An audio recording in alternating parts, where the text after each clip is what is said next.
వేరుశనగ పప్పు ఉల్లిపాయ పచ్చడి.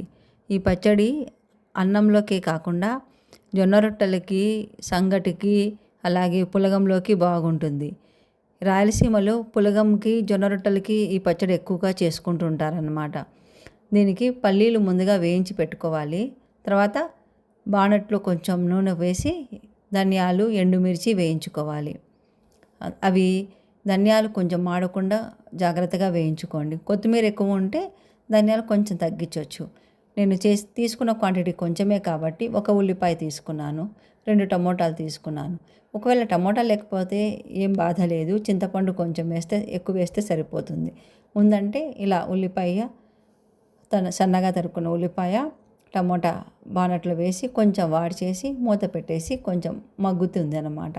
అప్పుడు బాగుంటుంది. నీళ్ళు పోయకూడదు, అలా నూనె కూడా ఎక్కువ అవసరం ఉండదు. చింతపండు కొంచెం యాడ్ చేశాను.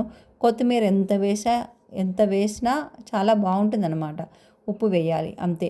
ఉల్లిపాయల్లో తీపి ఉంటుంది కాబట్టి బెల్లం అవసరం లేదు. ఉల్లిపాయలు వేయకపోతే అప్పుడు కొంచెం బెల్లం వేసుకోవచ్చు. ఇది మొదట మనము వెనక్కి తిప్పాలన్నమాట. వెనక్కి తిప్పితే బరకగా అవుతుంది. మళ్ళీ కొంచెం ముందుకు తిప్పాలి, చూసుకోవాలి. నీళ్ళు అస్సలు వేయకండి. నీళ్ళు వేస్తే రుచి అంతా మారిపోతుంది. ఇలా ముద్దగా రావాలి అంతే. ఇది ట్రై చేయండి, చాలా చాలా రుచిగా ఉంటుందన్నమాట.